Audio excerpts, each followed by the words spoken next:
Some of Australia's most senior executives have come out swinging over plans to block the merger of the Australian and Singapore stock exchanges. The federal government has indicated it intends to block the deal on the grounds it's not in the national interest. Here's Philip Lasker.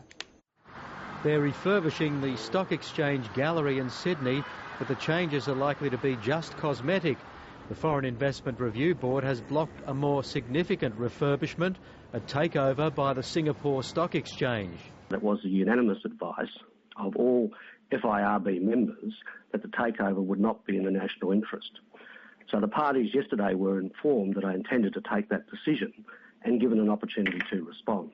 Shadow Treasurer Joe Hockey was careful not to criticise the decision. It is confusing, it's leaving people uncertain about where the decision is at. And it triggered a response from a former Treasurer who noted the trend to stock exchange mergers around the world. Just because everybody else in the world is doing it doesn't mean it's right, but it also means you better think about it very carefully.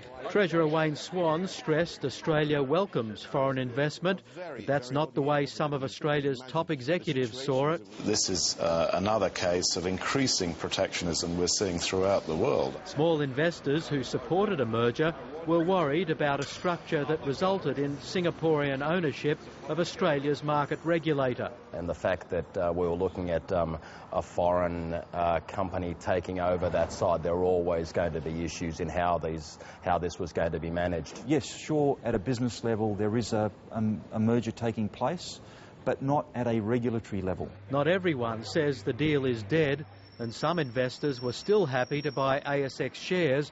They closed slightly higher. Philip Lasker, ABC News.